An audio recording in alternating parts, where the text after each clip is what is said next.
et bienvenue dans cette petite séquence vidéo au cours de laquelle nous allons reparler de Samuel. Je me nomme Simon Paul Bamboun-Dobo. Je suis le ministre de la Défense de l'Afrique et d'un monde multipolaire. Je défends l'Afrique, je défends tous ceux qui défendent l'Afrique et je défends un monde multipolaire. Je suis contre les monopoles. Je ne veux plus un monde de monopole, un monde d'équilibre, où tous les États sont logés à la même enseigne et chaque État a le droit de faire ce qu'il veut, avoir ses partenaires, les partenaires de son choix. Et la voix de chaque État compte. Nous ne voulons plus un État là, hyper puissant, qui vient, qui dit à tout le monde ce qu'il doit faire, comme si les autres sont ses enfants. Comme si c'est lui qui a créé les autres. La planète là, personne n'a créé la planète, personne n'a fabriqué la planète pour qu'un État vienne dire à toute la planète ce que les autres, ce qu'elle doit faire. En ce moment, Samuel Eto'o, c'est la star du Cameroun. On parle de lui sur tous les plateaux de la gestion de l'Africa-Foot. Voilà, on parle de lui à tous les niveaux en ce moment au Cameroun. Samuel Eto'o, voilà, c'est ça. Il y a cela encore 1 ou 2 mois, c'était les discours de haine au Cameroun. Discours de haine, discours de haine. Mais c'est passé maintenant, les discours de haine, c'est Samuel Eto'o. En fait, on veut véhiculer une certaine image de Samuel Eto'o. Je pense qu'il n'y est pour rien à 80%. Je vais donner des pourcentages. Il a peut-être sa part de responsabilité, peut-être, mais à 20%. À 20%. Et à 80%, on veut le casser. On veut le salir. On veut donner une mauvaise image de Samuel Eto'o auprès des Camerounais. Auprès des Camerounais. C'est ça. À 80%, on veut le salir. Bon, maintenant, à 20%, il a peut-être sa part de responsabilité. Je commence d'ailleurs par là, par les 20%. Vous savez, nous ne sommes pas parfaits. On a tous des défauts. Donc, je ne pense pas qu'Eto'o soit parfait. Donc, il faut que Eto'o s'asseye aussi et il fait son évaluation au bout de 2 ans. Parce qu'il va à 2 ans. Depuis qu'il est à l'Africa-Foot, ça fait 2 ans. Il va à 2 ans. Voilà, il va à 2 ans. Donc, il peut s'asseoir et faire son bilan et voir, faire son introspection. Quelle est sa part de responsabilité? Qu'est-ce qu'il a fait de mal que, bon, ça lui vaut autant de critiques? Mais comme je vous ai dit, il a 20% de responsabilité. 80%, il n'est pas responsable. On veut le casser. On veut le casser. Donc, voilà, j'ai fini avec cette partie. Il doit faire son introspection et regarder sa part de responsabilité. Est-ce qu'il n'a pas fait certaines mauvaises choses, certains mauvais choix qui font que, bon, on appelle à sa démission. Voilà, vous savez, il y a à peu près 10 personnes qui ont appelé Eto'o à démissionner. À peu près 10 personnes. Il faut qu'il démissionne de l'Africa-Foot. Après, il n'a pas encore fait 2 ans. Il va bientôt faire 2 ans. Mais il y a quand même les gens qui appellent à sa démission. Ils sont quand même bizarres. Mais regardez, ces gens-là, Paul Biya a fait 40 ans. Paul Biya a fait 40 ans. Hein. Ces gens-là, vous n'allez jamais les voir appeler Paul Biya à la démission. Jamais. Nous-mêmes là, on a peur de tout ça. Ils sont très forts pour dire à Eto'o de démissionner après 2 ans. Mais ils sont incapables de dire au patriarche Paul Biya, démissionne. Ça fait 40 ans que tu es là. Voilà, ils sont forts sur les faibles. C'est comme ça, on est tous comme ça. On s'en prend toujours aux faibles. On s'en prend aux faibles parce que Eto'o est faible. Ils ne peuvent pas s'en prendre à Paul Biya. S'ils passent à la télé pour dire à Paul Biya de démissionner, le lendemain, on va les coffrer. Mais ils ne passeront plus à la télé. Vous voyez? Leur courage, c'est sur Eto'o, qui n'a fait que 2 ans. 2 ans. Incapable. Bon, voilà. En fait, je pense qu'il y a 3 points. 3 points. Le premier point, en fait, en gros, on veut casser Eto'o. Comme je vous ai dit, il a 80% de non-responsabilité. C'est pas les 80% là, il y a des gens qui veulent le casser. Je vous ai dit tout à l'heure, 20%, il a peut-être sa part de responsabilité. Il doit revoir son comportement, son management. Voilà. Voir s'il n'a pas commis quelques erreurs. Mais les 80% là, c'est externe. On veut le casser. On veut le casser. Et ils ont 3 points où ils veulent le casser. 3 points. Ils ont 3 points où ils veulent le casser. Bon, maintenant, je ne sais pas qui veut le casser. Je ne sais pas. C'est juste des hypothèses. Parce qu'au Cameroun, vous savez, au Cameroun, vous avez l'influence russe. Vous avez l'influence de la France. Il y a l'influence des États-Unis. Il y a l'influence d'Israël. Il y a Israël au Cameroun. Ceux qui gardent Paul Biya, c'est Israël. Donc, en gros, voilà un peu les 4 patrons du Cameroun. La Russie, la France, Israël, les États-Unis. Bon, mais déjà, j'exclus la Russie. La Russie ne peut pas chercher à casser Samuel Eto'o. Pourquoi? Parce que Samuel Eto'o est un patriote. Ses actes montrent que c'est un patriote. Voilà, donc, j'exclus déjà la Russie. Maintenant, tout se joue entre les États-Unis, la France et Israël, qui veut casser Samuel Eto'o, entre les 3. Parce que, regardez, en ce moment, il y a un audio qui passe au Cameroun. Il semblerait, c'est quelqu'un qui a appelé Eto'o, il l'a piégé, il l'a enregistré. Il semblerait. C'est faux. Moi, cet audio est faux. Cet audio est faux. C'est un montage. Vous savez, aujourd'hui, on peut faire les audios de tout le monde. Mais bon, je vous parle quand même de c'est un audio qui date de janvier passé. Qui date de janvier passé. C'est un journaliste qui aurait fait ça, je pense. Et l'audio parle de tricherie. Parce qu'il y avait une équipe là qu'on voulait faire monter en première, je pense, une première division, je pense. Hein. Donc, Eto'o, dans l'audio, demande qu'il va tricher les matchs. Il va payer les arbitres pour que l'équipe gagne. Vous voyez? Donc, vous voyez? Eto'o, le président de la FECAFOOT, qui triche. Ouais, c'est ça l'audio. Vous voyez, on veut le discréditer. On veut, en fait, on veut dire aux Camerounais que Samuel Eto'o ne sait pas gérer la FECAFOOT. C'est le message qu'on veut faire passer. Samuel Eto'o ne sait pas gérer la FECAFOOT. Samuel Eto'o a un problème de management. Maintenant, mais pourquoi on veut faire passer ce message? C'est en vue des élections de 2025. C'est la présidentielle le problème. Eto'o que vous voyez là, le problème d'Eto'o, c'est la présidentielle. C'est tout. On veut casser Eto'o. On veut l'empêcher de se présenter à l'élection en 2025. Au cas où Paul Biya ne se représenterait pas. C'est ça. Le problème, c'est on ne sait pas. Vous voyez, ils ne savent pas si Paul Biya va se présenter ou Paul Biya ne va pas se présenter. Donc, ils prennent les devants. Ils disent, au cas où Paul Biya ne se présenterait pas, Samuel Eto'o peut se présenter. Donc, ils prennent les devants. On le casse aujourd'hui. On le casse. Parce que, si vous voyez les médias qui ont relayé ces audios, c'est l'équipe. L'équipe de France, hein, le quotidien français, là, l'équipe. Le Monde. Le Monde. Quand vous entendez le Monde, là, voilà, il parle de ça. Il parle de ça. Donc il y a un lien avec la France. Vous voyez, il parle de ça. Entre-temps, donc, en fait, ils veulent montrer que Eto'o est corrompu, il triche. Mais l'équipe, je vais vous dire. Vous savez, le cycliste des États-Unis, là, le cycliste Armstrong, il a fait du cyclisme en France 7 fois. Il a gagné 7 fois. 7 fois. L'équipe n'a jamais découvert que lui, il se droguait. Jamais. Tous les journalistes, l'équipe, allez voir le Tour de France maintenant, là. L'équipe suit ça. L'équipe suit ça. Armstrong a gagné 7 fois le Tour de France. L'équipe n'a jamais décelé qu'il se droguait. Mais quand c'est Samuel Eto'o, ils sont capables de trouver des audios qui montrent que Samuel Eto'o triche. Vous voyez? Vous voyez quel paradoxe? Une seule fois, il démontre que Eto'o triche.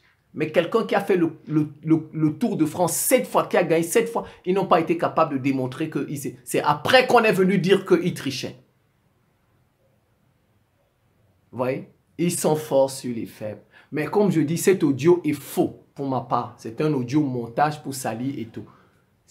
L'objectif, c'est présenter Eto'o aux Camerounais. C'est un mauvais manager. Il ne sait pas gérer la FECAFOOT. C'est ça, c'est le message qu'ils veulent faire passer. Maintenant, comme il ne sait pas gérer la FECAFOOT, il ne peut pas gérer le Cameroun. Au cas où Paul Biya ne se présenterait pas. Voilà, c'est ça le message. Il ne peut pas gérer le Cameroun. Parce que ces gens-là, apparemment, ont déjà leur candidat. Ils ont déjà leur candidat. Ils ont leur candidat aussi bien dans la majorité présidentielle que dans l'opposition. Hein. Ils sont comme ça qu'ils fonctionnent. Ils ont des candidats partout. Si ça échoue ici, ils gagnent dans l'opposition. Ils ont des candidats partout. Donc, ils ont déjà leur candidat. Voilà. Ils espèrent que c'est leur candidat qui va gagner. Donc, Samuel Eto'o fait obstacle à leur candidat parce que Samuel Eto'o, c'est un patriote. Il fait obstacle à leur candidat. À l'heure actuelle où je vous parle, le seul capable de gagner une élection au Cameroun, c'est Samuel Eto'o. Le seul. Le seul individu qui emporte le consensus de tous les Camerounais, c'est Eto'o. Commençons. Tous les partis politiques de l'opposition sont presque discrédités, sauf Maurice Kamto. Mais Maurice Kamto, il est d'une ethnie, on dit c'est un Bamileke. Au Cameroun, bon nombre d'autres ethnies ne veulent pas d'un Bamileke. Ne veulent pas de lui, parce qu'il est Bamileke. Vous voyez? Donc lui déjà, il est de côté. Maintenant, vous avez le fils de Paul Biya, Franck Biya. Et admettons même que ce ne soit pas le fils de Paul Biya. Mais par exemple, c'est un autre, quelqu'un de l'ethnie de Paul Biya. Parce qu'ils veulent, certainement, ils veulent remplacer, si Paul Biya pas, on va mettre quelqu'un de son ethnie. Ah bon, il y a aussi des Camerounais qui non seulement ne veulent pas du fils, mais qui ne veulent plus que ce soit la même ethnie qui dirige. Donc, tous ces candidats-là n'emportent pas l'adhésion des... Le seul aujourd'hui qui fait consensus au Cameroun, c'est Samuel Eto'o. Donc, ils ont peur. Ils ont peur. Il y en a qui vont vous dire qui n'est pas compétent, mais non. Qui est compétent pour être président? Personne. Barack Obama n'a jamais été président. Il a essayé, ça a marché. Regardez, George Weah est président aujourd'hui. Martelly même a fait de la musique, il a été donc Samuel Eto'o. On devient bon. Voilà, on devient bon. Et peut-être que la FECAFOOT, c'est une antichambre. C'est une propédeutique. C'est une antichambre de la présidence. Ça le prépare. Voilà, donc en fait, c'est ça. Donc comme Samuel Eto'o ne les arrange pas, donc on cherche à le casser. On veut salir son image auprès des Camerounais. Il gère mal la FECAFOOT, donc il va mal gérer le pays. Donc c'est ça l'image qu'on veut véhiculer. C'est ça l'image. Et vous allez voir, la plupart de ces gens-là qui critiquent Samuel Eto'o, les médias, vous allez voir, parfois ils vous disent que non. Ils vont vous dire, non mais Samuel Eto'o, il n'aurait pas dû, on lui a dit de ne pas mettre, c'est Rigobert Song comme coach du Cameroun. On lui dit, non, il ne devait pas, ce sont des erreurs, il ne devait pas mettre Rigobert. Regardez, il n'y a pas de résultat dans l'équipe du Cameroun. On lui avait proposé Boma, on lui avait proposé Bel-Antoine, Joseph-Antoine Bell. Vous voyez, les gens, ces journalistes, parfois, vous voyez, le plus souvent, c'est des journalistes, des influenceurs sur les réseaux sociaux et parfois les gens qui étaient dans la FECAFOOT que Samuel Eto'o aurait écarté. Ce sont eux qui font ce travail. Certains journalistes, certains influenceurs et les anciens de la FECAFOOT, ce sont eux qui font ce travail de diabolisation de Samuel Eto'o. Et parfois, et vous voyez, tous ceux qu'ils proposent, vous allez voir le plus souvent, ceux qu'ils proposent sont amis de la France. Regardez, Joseph-Antoine Bell, il est consultant à RFI. Mboma, le joueur Mboma, vous voyez là à Canal. La plupart des gens qu'on propose ont un lien à la France. Ont un lien. Donc on veut casser Samuel Eto'o. Le problème c'est la présidentielle de 2025. On prépare parce qu'ils se disent il est présidentiable. Si Paul Biya ne se présente pas, alors Samuel Eto'o pourrait briguer. Bon, on fait tout pour le casser. Et on attaque où il se trouve, la FECAFOOT. On attaque là-bas, on attaque. Ah, il est incompétent, il ne sait pas gérer. Regardez ça, regardez 2 ans, voilà les problèmes. Entre-temps, on vous dit, vous savez, au Cameroun, il y a 600 clubs amateurs. 600 clubs. 500 clubs amateurs. On dit à Samuel Eto'o, nous voulons que tu continues d'être le président de la FECAFOOT. 500. Mais il n'y a pas un média qui parle de ça. On parle seulement de... Il y a 10 personnes qui ont demandé à Samuel Eto'o de démissionner. 10 personnes, 10. On sait même 10 personnes. Ça fait le tour de tous les médias. Tous les médias. Mais, vous voyez, c'est des médias qui ont un parti pris. C'est des médias qui ont un parti pris. On les utilise pour casser Samuel Eto'o. Voilà. Or, les 500 clubs, parce que la fédération, ce sont des clubs. Donc, si les présidents de clubs vous demandent de rester, ça veut dire que c'est la fédération qui vous demande. Mais on fait plutôt passer dans tous les médias ceux qui demandent la démission. On vous dit qu'ils ne sont pas plus de 10. Voilà, donc c'est l'image là qu'ils veulent donner de Samuel Eto'o.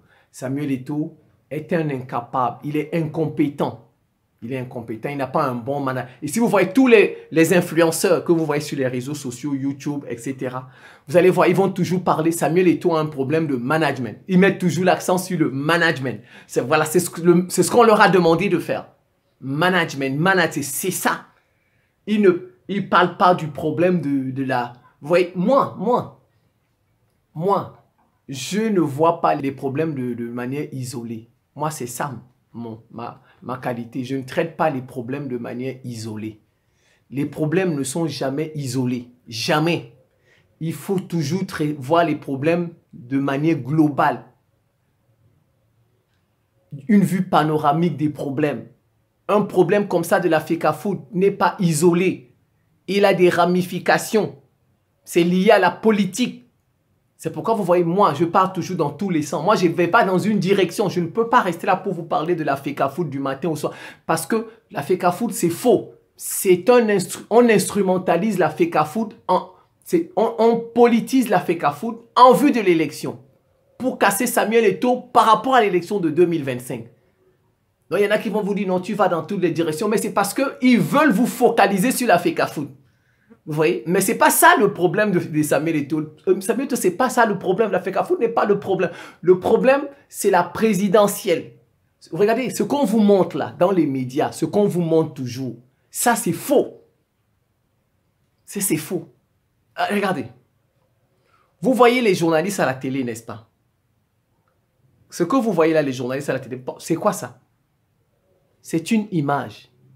Les journalistes, quand vous voyez sur un plateau là, c'est une image, ce que vous voyez à la télé. Le vrai journaliste, il est dans une ville là-bas, dans un bureau, ils sont dans un bureau, ils sont en train de parler. Et on filme ça, on retransmet. Donc ce que nous voyons là, à la télé, c'est une image. Les vrais objets, les vrais journalistes sont dans une ville. Par exemple, France 24, n'est-ce pas? France 24. Quand vous voyez France 24 à la télé là, ce que vous voyez à la télé, c'est une image. Les vrais journalistes de France 24 là, pendant qu'ils sont, ils sont en France, dans les bureaux de France 24 et ils parlent. Donc, la taille, le journaliste que vous voyez là à la télé, c'est pas sa vraie taille. C'est pas sa vraie taille. Ça, c'est les pixels.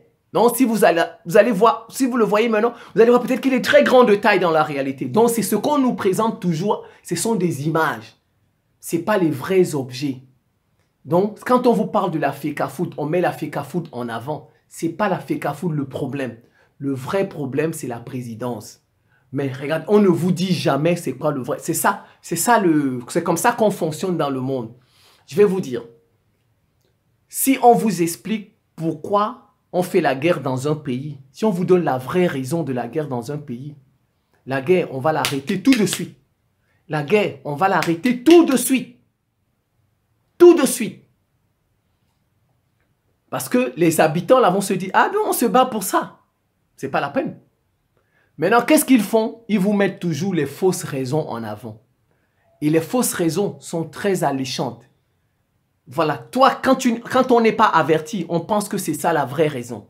Je vais vous donner deux exemples. Commençons par le Soudan. Qu'est-ce que les médias disent du Soudan? N'est-ce pas? Ils disent que ce sont deux généraux qui se font la guerre, leur ego. Chacun veut être président. C'est ce qu'ils présentent, n'est-ce pas? La guerre va continuer. Vous voyez, la guerre va continuer. C'est ce qu'on dit. Donc, chacun veut être président. Donc, il ne va pas perdre la guerre. Donc, c'est ce qu'on présente à tout le monde, dans les médias, à la communauté, au monde, à la planète. On dit que ce sont deux généraux qui se battent pour le pouvoir. Quand on vous dit ça, vous pensez qu'ils ne vont pas laisser? Parce que chacun veut être président. Mais ça, c'est une fausse raison. Maintenant, si on vous donne la vraie raison, vous allez voir, la guerre va s'arrêter. En fait, la vraie raison, sont les États-Unis et la Russie qui se battent. La Russie soutient le général Al-Bourhan. Les États-Unis soutiennent le FSR Hemeti. Pourquoi? Parce que les Russes voulaient avoir une base militaire au Soudan. C'était déjà signé l'accord. Donc les États-Unis, ne voulant pas que la Russie ait une base militaire au Soudan, le port du Soudan, alors ils ont monté le... Donc vous voyez, si on dit ça aux Soudanais, si on dit qu'ils se battent pour les intérêts, vous voyez, la guerre va finir tout de suite.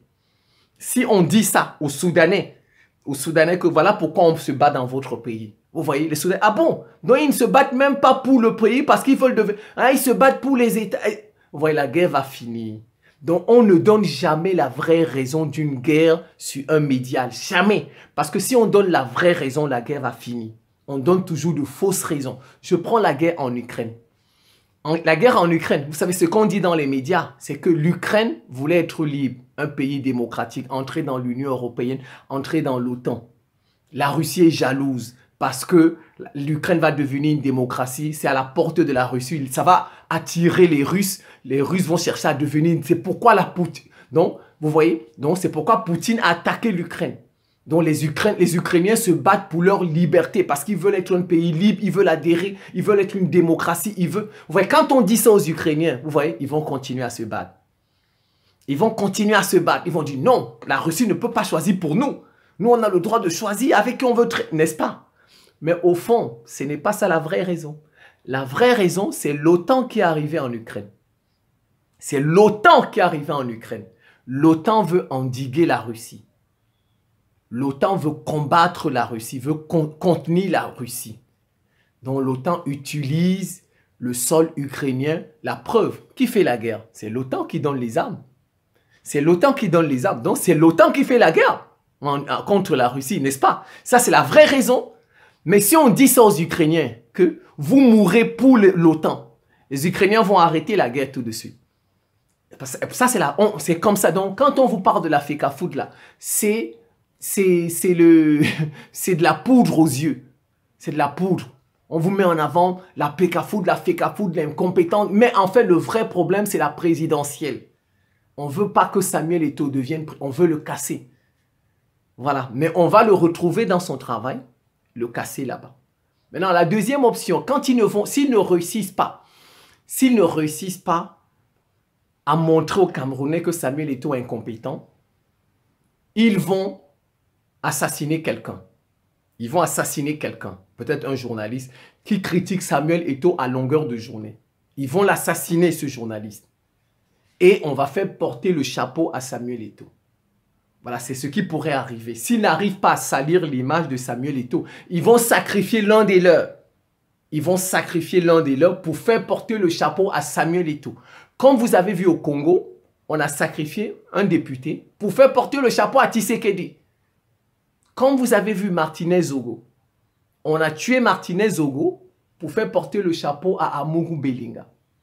Parce que Martinez Zogo critiquait Amougou Belinga. Donc aussitôt on dit que c'est lui. Parce que Amougou Belinga, c'était un pro-Russie. Donc on voulait casser tous les pro-Russie au Cameroun. Vous voyez? Tous les pro-Russie, on voulait les casser. Tels que Amougou Belinga, les parfaits Sim. Celui qui avait fait, on a dit le Bitcoin là au Cameroun. Nous, on dit que c'était un escroc. Voilà. Tous ces gens-là, ils sont des pro-Russie. On voulait les casser. Donc, on emploie des journalistes, on leur donne des secrets. Parce que les journalistes, là, ils prennent des secrets là où? On leur donne ça. Il y a quelqu'un qui leur donne, ils ont des sources, qui leur donne des informations. Le journaliste ne sait pas qu'il y a eu des projets économiques où tel million ont été escroqués. Ils ne savent pas ça. Donc, il y a des gens dans le sérail qui leur donnent des informations pour salir ces gens-là. Vous voyez? C'est comme ça. Maintenant, qu'est-ce qu'ils font? Ils sacrifient l'un des leurs.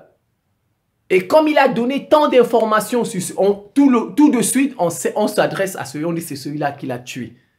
Alors que ce sont eux-mêmes qui ont sacrifié l'un des leurs. C'est ça, c'est ce qu'ils veulent. Après, si l'image de Samuel Eto'o, ils n'arrivent pas à salir l'image, ils vont passer par là.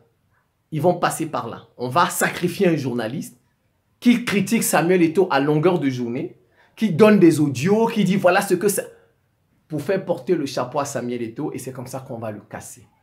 Il ne pourra plus être candidat, parce qu'il sera peut-être en justice, etc. Bon, maintenant, s'il s'en sort, il y aurait peut-être une troisième option. peut-être l'éliminer physiquement. Voilà, l'éliminer physiquement. Parce que, vous savez, ils ont éliminé Oumniobe. Hein. Oumniobe faisait obstacle à Idio, qui était le candidat des colons. Ils l'ont éliminé.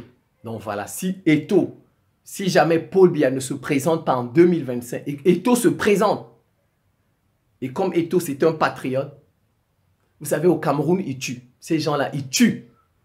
Au Sénégal, par exemple, ils ne tuent pas. Vous voyez, au Sénégal, on ne tue pas les autres. Mais au Cameroun, c'est depuis l'indépendance, depuis la lutte des indépendances. Ils ont tué les pères des indépendances. Ils tuent au Cameroun. Il y a des exemples. Oumniobe. Et surtout que Eto'o est un Bassa. Eto'o, c'est un descendant de Oumniobe. Vous voyez, c'est l'histoire qui revient. Vous voyez, l'histoire, c'est aller et retour. C'est comme le couteau. Vous voyez le couteau, n'est-ce pas? Quand vous prenez un couteau, le couteau, si vous faites comme ça, il ne coupe pas. Le couteau, on fait comme ça. Aller et retour. La vie, c'est aller et retour. L'histoire se répète toujours. Aujourd'hui, ce sont les Eto'o, les Nathalie Yam, qui sont dans la situation de leur père, Oumniobe. Oumniobe était Bassa. Samuel Eto'o est un Bassa. Nathalie Yam que vous voyez là est une Bassa. Ce sont les descendants de Oumniobe, le père des indépendances du Cameroun. Donc, il y a donc, la solution, j'espère que Paul Biya sera candidat en 2025. Comme ça va d'abord se calmer. Ça va se calmer. Ça va donner le temps à chacun de se préparer mieux pour la prochaine, prochaine élection. J'espère d'abord que Paul Biya sera là en 2025. Mais il faut qu'il se prononce très vite. Avant que ça ne fasse des crimes. Parce qu'il y a des gens qui sont prêts à tuer pour ça. Ils sont prêts. Comme vous voyez, on a tué Martinez Ogo. Il y a des gens qui sont prêts à tuer pour le pouvoir au Cameroun.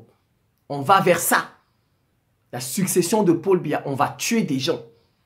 Donc, si Paul Biya se prononce rapidement, ça va se calmer peut-être.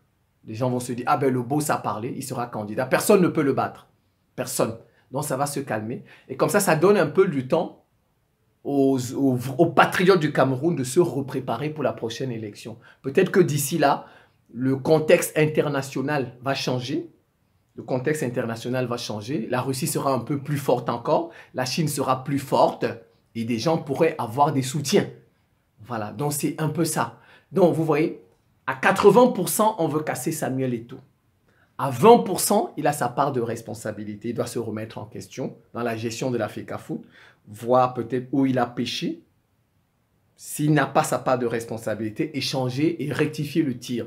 Parce qu'il lui reste 2 ans. Surtout, il ne doit pas démissionner. Surtout, il ne doit pas démissionner de la FECAFOOT. Parce que s'il démissionne, il donne raison à ces gens-là. C'est ce qu'ils veulent. Ils veulent montrer qu'il est incompétent. Il est incapable de gérer la FECAFOOT. Donc, il ne doit pas démissionner. Il doit aller jusqu'au bout de son mandat. Même si ça se passe mal, il doit aller jusqu'au bout. Et après son mandat, il fait son bilan. Il fait un bilan public qu'il présente à tous les Camerounais. Il faut qu'il fasse son bilan public. Nous avons fait ça, nous avons fait ça. Voilà où nous avons eu des obstacles, des difficultés. Il explique. Il explique. Parce que ses ennemis vont utiliser la FECAFOOT contre lui à la présidentielle du Cameroun. Ils vont utiliser ça. Il n'est pas capable de gérer la FECAFOOT. Vous ne pouvez pas lui confier le Cameroun. Vous ne pouvez pas, n'est-ce pas? Donc, il faut qu'il fasse son... Il va jusqu'au bout. Il finit ses 4 ans. Après, il fait son bilan. Il présente son bilan aux Camerounais. Maintenant, c'est aux Camerounais d'en décider. Je pense que je vais m'en tenir là. C'est la fin de cette petite séquence vidéo. Je vous remercie pour votre attention et à très bientôt.